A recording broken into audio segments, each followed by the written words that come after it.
Everyone, I'm Jared Robinson. I'm going to be going through Launching Point today with you. It's one of our uh, vocabulary strategies and that you'll be learning about. One of our acquisition strategies, as we call it, where we're going to acquire knowledge um, about a concept. Just a little introduction to the strategy. Launching Point is utilized to help students develop and utilize academic vocabulary. And so we're really building their vocabulary knowledge and but also enhancing reading comprehension at the same time. How does the strategy help do that? What we're going to be doing is we're going to show you here in just a minute as we look, closely at the strategy. Is we take a concept, a very important concept, that is used in a unit, and what we do is we put it in a larger context. We begin to use that word or that concept, that theme, to build relationships and connections with other concepts, people, places, things. And so the students are really going to understand this theme or this word in a much broader sense and a much deeper sense, because we're making connections and we're making relationships, and we're giving it a larger context to understand that. And I think it really helps enhance how much they do understand the concept at the end. Just a little preparation, some things to think about as you go through preparing to use this strategy. One, this needs to be really an essential vocabulary, theme, concept, term that you're going to use. Okay, that's number one. It's absolutely essential. Two is that theme or concept can be related, and because relationship is a big part of this strategy, and you'll see that in just a second. And so we want to be able to relate that concept, that term, to three things, okay? To a time frame, historical period, a place, a person, a group, an organization, or an event, or a movement. If you can be related to those things, then we can use that concept and term for this strategy.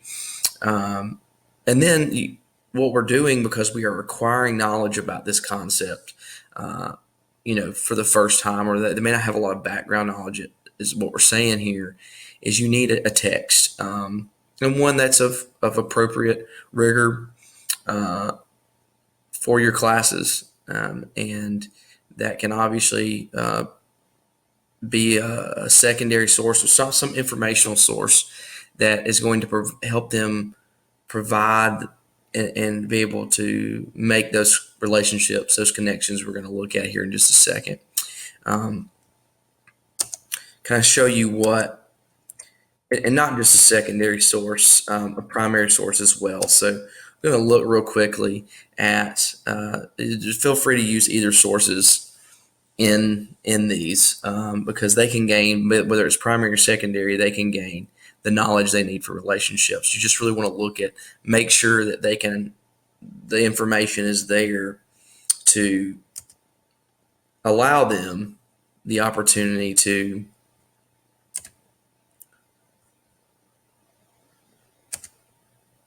pause.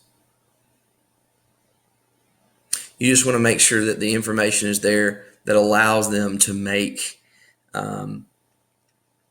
the relationships that they need to make. So here's an example. It's a content example from 8th grade world history. We see, this is why we call this launching point.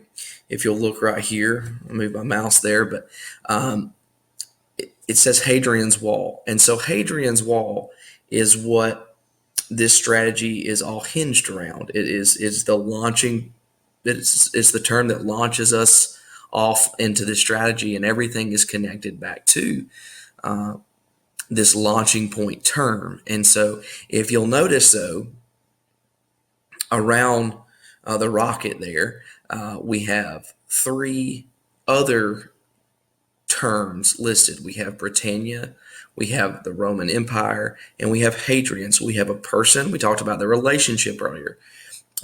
We have a person. We have a group or an empire, that is ruling during a historical time period, and we have a place. All three of these being related back to Hadrian's Wall. And so we are not relating Britannia to the Roman Empire. We are not relating the Roman Empire to Hadrian. What we are doing is we are relating Hadrian's Wall to Britannia. We are relating Hadrian's Wall to the Roman Empire. We are relating Hadrian's Wall to Hadrian. And so I think that's very important that all of these relationships come back to Hadrian's Wall. It is the focal point.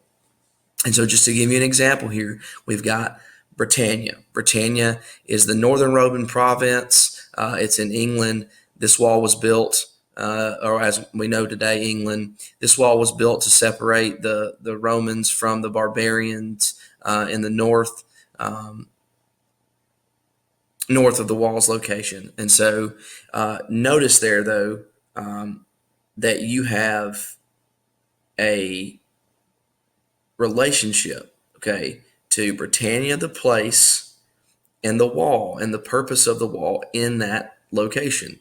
Again, if you go to the Roman Empire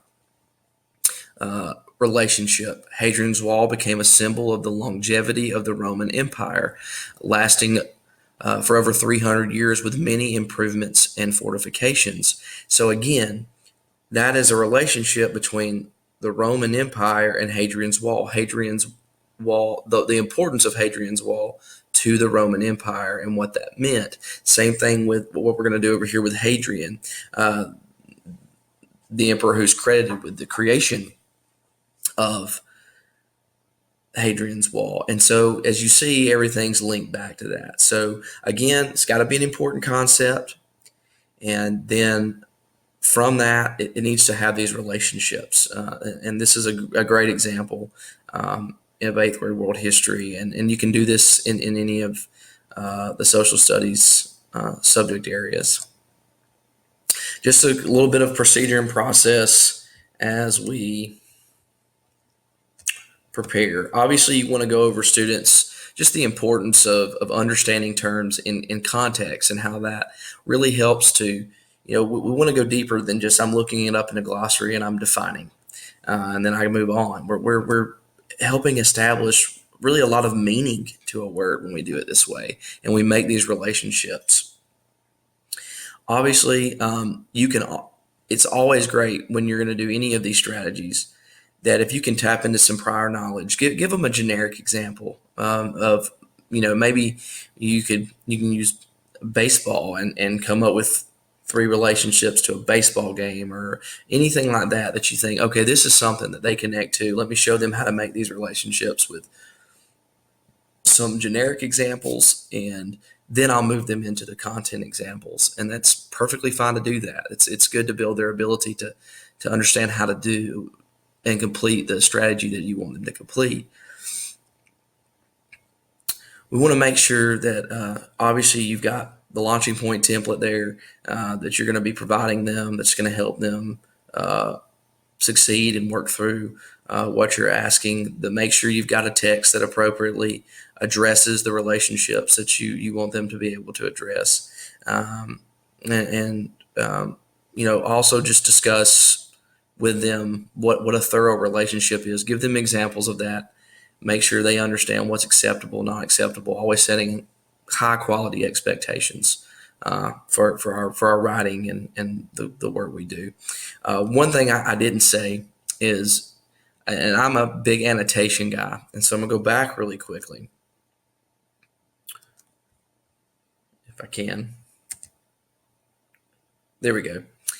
We've got 3 relationships here. In my reading, I really wanted students to annotate. And so maybe you have a highlighter and each relationship has its own color. That may be a great way to really help the students. This is the material I need for this relationship. And then they can use that to help inform their writing. So anytime I think you can add that in, that's going to help break the strategy down and help them begin to learn how to really pinpoint the material within the reading that they need to help make these relationships. So that's another way. Just some differentiation tools for both your struggling students and your advanced students. Obviously, we've already talked about providing those examples of quality connections and even some not so quality connections, so they can see the difference between what is a quality connection and what's not meeting the expectation in the classroom. Maybe you don't assign them all three. Maybe it's kind of a I do. Then we're going to do this one together, and then I'm going to give this one to you, or you give each group a connection, and they work through individual ones or just one connection, and they show and compare. You can divide it up however you need to based off of where your students are at. So there's a lot of autonomy even within the strategy itself and how you use it. And your students best. So please do that. For your advanced students, we can obviously make more connections and we can expect more out of their relationships and connections. And so there's a variety of things you can do there. And so that's launching point for you guys. And I hope this is helpful. Great tool, great strategy for really understanding and deepening the vocabulary.